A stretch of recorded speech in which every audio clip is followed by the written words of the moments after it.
Hi, I'm Gary Godden, Police and Crime Commissioner. I'm here in this podcast format with the new Chief Constable, or not so new Chief Constable as the case may be. We have just attended the Accountability Board, where I hold the Chief and the Chief Officer team to account on certain subject matters, and today it was about neighbourhood policing and the race action plan. So during this podcast I'll be talking to the Chief around some of the issues around neighbourhood policing, talking about the offer that we put on the table, and also talking about the race action plan and how that interacts and impacts our communities as we go forward. So yes, I'm over here at police headquarters and I'll be asking the Chief about neighbourhood policing.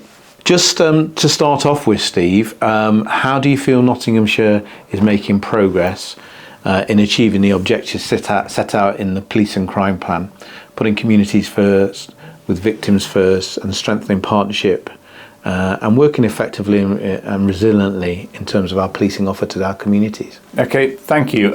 If I can start off probably with neighbourhood policing as the absolute sort of bedrock of how we police within Nottinghamshire, and I think achieves the vast majority of the police and crime plan. We're doing extremely well in our neighbourhood policing offer. We have got one of the largest proportions of officers deployed to neighbourhoods across England and Wales. So about 13% of our workforce directed towards neighbourhood policing at the moment, which is really, really good. We've also got the neighbourhood policing guarantee, which our National Police Chiefs Council, along with the Home Office, lead upon and set the standards for us to actually comply with. We're doing really well on that at the moment. So we're making sure we've got a dedicated neighbourhood officer in every single area. We're making sure that we've got the contact details published on the website, a you said we did reporting back to communities to make them sure know that we can deliver the priorities that matter to local communities. And I think that helps building a resilient service, a good service, and puts victims at the centre. In terms of victims of crime, we're making sure that, as we previously discussed, under the 95% of victims will be updated within 28 days target that we've strived for. We're about 96, 97% at the moment again. So again, really good standards. We do the quality of investigations that looks at victim cares and victim codes of practice. Again, really high areas of that. And a load of our training is focused on making sure we put victims at the heart of what we do. Sort of in addition to that, we've just set up now, chaired by our ACC Crime and Operations, the victim-centred new board. And that focuses on all of those victim care things, making sure that we've got pockets of good practice get promoted, areas where we need to intervene a bit more, we can intervene and make sure the standards are up there. Okay. How do you feel that our offer in terms of neighbourhood policing, obviously the amount of resources that we're putting to that, are you feeling that offer is making and having an impact in our communities? Yes, it is, and certainly I think a lot of the places where people are sort of engaging with our neighbourhood teams can actually feel that. Before, we didn't used to have a 7-day offer. We'd have people off at weekends or off in the midweek. Now, with the enhanced capabilities we have 2 teams on duty at any one time, so morning and afternoons. The other team are on rest days, but they're working across 7 days a week from about 7 in the morning till around 2 at night. That allows neighbourhood priorities to be dealt with whenever they land, whenever they come in, and actually get sort of people contactable and deployed at the right times. I think that is a far better offer than we've had before. The feedback we're getting from communities is that they know who their neighbourhood policing teams are, they can contact them, and if people are thinking, well, I don't, they can just go onto our website, put in their postcode, it brings up who their inspector, sergeant, PC and PCSOs are for their area. And do you find that this is reflected in confidence rates? I think confidence rates are still too low for my liking. They're improving in most areas, but we've still seen it sort of fluctuating around what I would call unacceptably low in others. We've seen a real increase at the moment in the city centre, and I think a lot of that is down to visibility and people seeing the police officers engaging with them. But in some other areas, we're still seeing it sort of bobble along around probably, in the halfway line, if I call it that, which isn't acceptable. I know the teams are really proud of their areas. They work really hard. So overall, we're seeing a sort of a slightly upward trend in most areas, but we've still got more to do. But if I can ask, we publish our sort of newsletters on a sort of quarterly basis. We do our updates on priorities on a monthly basis, and hopefully as we sort of start doing that and fulfilling the neighbourhood guarantee, people will start to see the difference and they'll start to feel more confident in us. Good. And also we obviously, the offer that we have in terms of neighbourhoods is a very strong offer, which is great. But one of the challenges with our offer is obviously our abstraction rate. Yeah. How as a force are we kind of minimising that challenge? Okay, I mean, one of the key complaints we had before the change was that on a Friday, Saturday, and even sometimes Sunday night, teams would be abstracted away into the nighttime economy. That doesn't happen anymore. If you're a neighbourhood policing officer, the only area you will do any nighttime economy policing is within your neighbourhood area.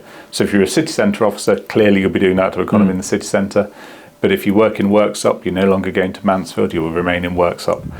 There are occasionally big events which will require an abstraction. So say, for example, during the recent World Cup, when England are playing their matches, we'll need to put on a big sort of public order operation on a Wednesday night. Well, that involves everyone hands to pump. We try not to take from a certain area all of the resources, so people are left with a dedicated area.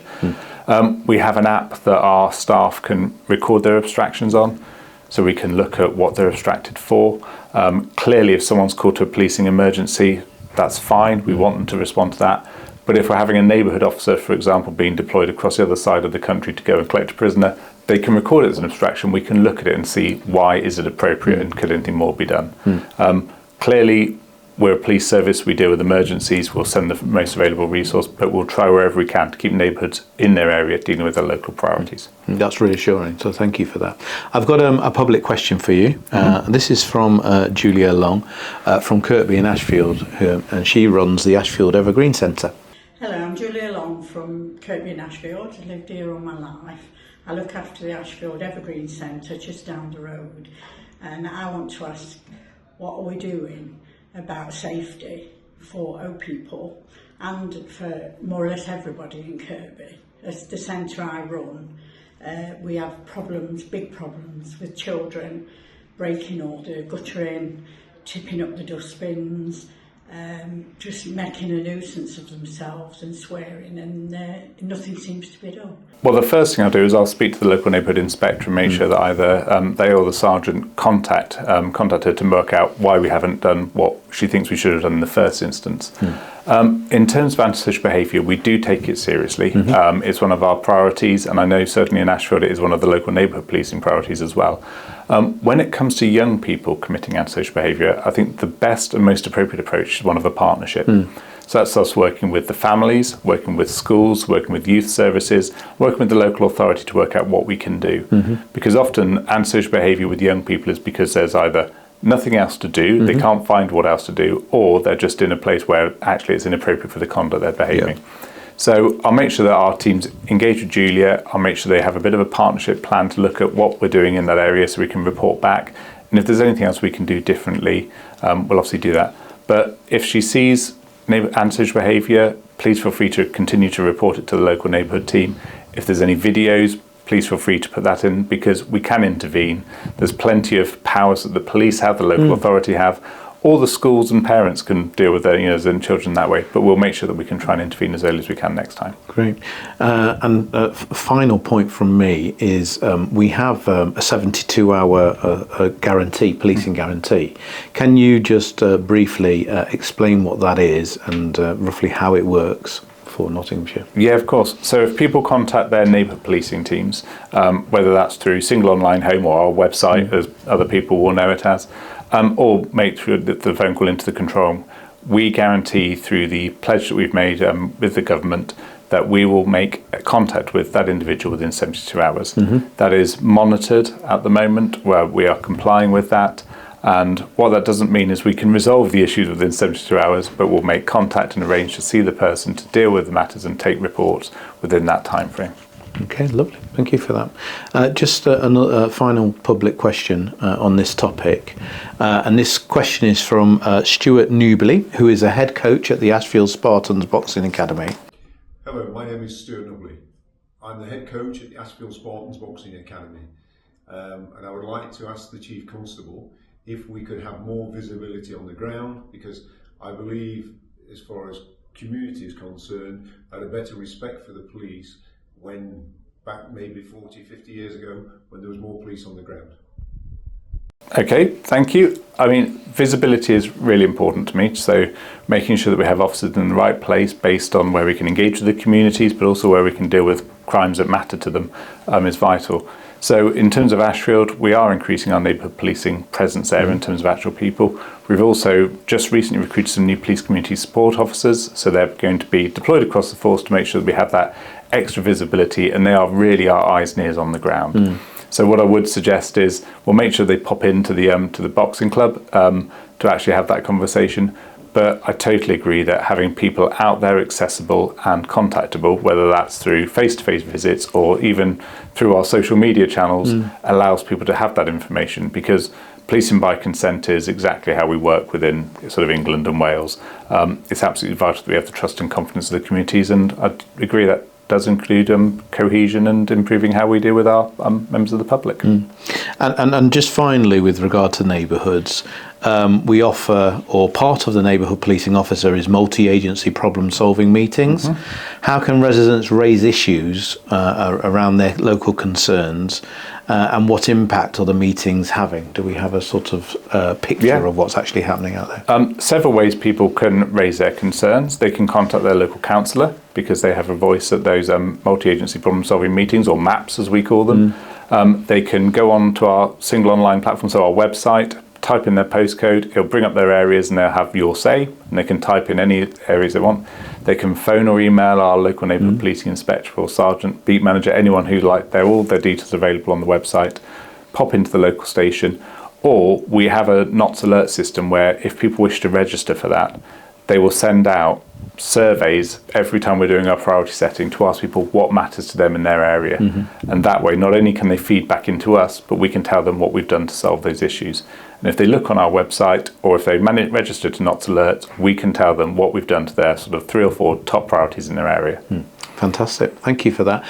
So just to say that in terms of Nottinghamshire and the offer of neighbourhood policing, you can see that it's extremely comprehensive, and it is having an impact in our communities. Whilst I understand this is not a perfect circle, it is growing, and confidence is moving in the right direction. So I'm delighted with the offer that we're putting on the table for our communities, and I know that our communities will definitely feel the impact of that. So thank you to Steve for explaining what a neighbourhood policing offer is in Nottinghamshire and how it impacts and affects some of our communities, because there are clearly some positive news stories around that. So thank you. Thank you. Right, the second part of this is now over to the police race action plan. Again, I will ask Steve to explain what is the race action plan, and I suppose how it benefits and intersects with our communities across Nottinghamshire. Okay, thank you. The Police Race Action Plan was started with the National Police Chiefs Council and College of Policing several years ago, when it recognised that as a police force across the whole of England and Wales, but we recognise it within Nottinghamshire Police too, there's issues of disproportionality that take place. That's both in terms of the use of stop and search, the use of force, representation in the criminal justice system, and in terms of the workforce mix that we have in Nottinghamshire. So it's an action plan that is designed to try and remove those disproportionality areas. Where they can't be removed, it gives us the opportunity to explain to our communities, our residents, and our sort of independent advisory groups why that is the case. So there's often a phrase used that over-policed and under-protected, and that's a good way of sort of summarising that actually if you look at our statistics as percentages, you're more likely to be stopped and searched if you are a young black male than if you're a young white male. And the work we do now is to look at why is that taking place, the scrutiny around how it's taking place. We have an independent scrutineers who come and observe our body-worn video, look at the interactions, test the legality of it, to then go back to community groups and individuals where necessary to sort of explain how that takes place. It's broken up into 4 pillars, and one of the key pillars that we're looking to work on still at the moment is our representation. So we are not representative of the communities we serve at the moment. We would like to be, that's what we're aspiring to be, and we are making sort of some good progress, but not fast enough. So we have a team that work within our People Services Department and Positive Action Engagement within our prevention team to look at how we can attract more people into the organisation and actually make sure that we are more representative. So that is, in a nutshell, probably the race action plan, but it's about making sure that we deliver a high quality of service to all of our residents of Nottingham and Nottinghamshire, regardless of sort of background. And I think what's important to me as a police and crime commissioner is that you accept the challenge that is there from our communities and not being representative, and that you're putting something in place to try and address that, rather than shying away from it and saying it doesn't exist. That is a huge challenge for policing nationally as well as in Nottinghamshire. So it does reassure me that you're looking at this now and you're starting to act upon it, which is good news to hear. And I know that our communities will warm to that as well. So recently we've just had a bit of topical discussion just around Operation Safe Travel on the buses. So Operation Safe Travel is being delivered on the buses and tram network, both in the city and via NCT in the county via Trent Barton. And this is Octavian Security, working in partnership with Octavian Security, who will be patrolling problematic bus routes and also on and off the trams and the transport system within Nottinghamshire. So that's the city centre and the Shire. Can I just ask you, you as the chief, this scheme enhances the neighbourhood policing officer in the city and across the county. How do you feel that this sort of interacts and supports some of that policing offer with Octavia Security? I mean, I think the fact that this is on the buses and trams is absolutely fantastic, and it's great for policing, but it's also great for communities and the people who use those methods of transport. You know, people should feel that they can use any form of public transport across Nottingham and Nottinghamshire safely, without fear, and know that they've got a capable guardian on that method of transport. So I know the transport providers do a really good job at the moment with their revenue collectors, with their drivers and conductors in probably old-fashioned terms.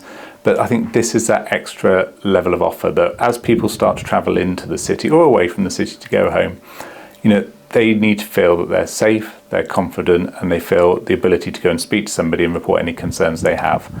When they then are feeling that on the bus or on the tram, it allows us to deploy resources into the areas where they're then getting off that public transport and coming into the town or city centres to police. So for us to police. So it does free up our capacity. It does stop us being called to demand where actually other partners can deal with it more appropriately. So it allows us to focus on the issues that matter to those local communities. So I think it is a good addition to our neighbourhood policing offer. I think the fact that it allows people to feel safe and come into our town and city centres is absolutely fantastic. And the busier and better we can have our town and city centres, as well as safer, the better it is for everybody. No, I agree, and thank you for that. Nottingham is a purple flag city, which means that it is very much safe, and there are resources there for anybody who might be feeling vulnerable. And that's not just with the police, that's working with our partners, Octavian Security or one of those partners, but also we work with and combine our sort of offer with the City Council, who help support and make sure that Nottingham as a city is safe if you wish to travel in, and hopefully when you're going home at night that it is safe as well. So there is an offer there for you. So thank you for that, and thank you for that insight. Can I just highlight, I suppose the next public social event that we have. So I run public social events for local areas where I invite local areas to come and talk about some of the challenges that they have, but not only just the challenges, but also about trying to work out what some of those solutions are. And I do that in conjunction with the local neighbourhood team. So you get to meet the local neighbourhood inspector and the full team who come to these discussions, and we talk about the issues of which I know you as our community have the answers to, because you are closest to them. So it's an opportunity to come and talk, it's an opportunity to come and meet, and of course it's an opportunity to get a cup of tea and a biscuit. So that's very, very good. But the next one we have is going to be in Newark and Sherwood in September, and will be taking place on Thursday the 24th of September. So people can visit our social media channels to learn more and book a space, which I would encourage you please to do so. These have been very popular and a great way to meet me and my team and local authorities and neighbourhood police and inspectors to be able to interact with our communities across the city and county and discuss ways in which we can improve the offer, not only in policing but also in public safety. And they are great events. They're very well attended, and we get some real good outcomes with them in talking to our local community. So on that note, can I close there? This is a podcast. We'll be back with you in the next month or so, and we'll be discussing some further issues in policing. I hope that's given you some form of reassurance that the Chief is very much involved with the force and very much involved with our communities in trying to address some of the challenges and some of the issues we have, all in order to make Nottinghamshire a safer place for all. So thank you very much.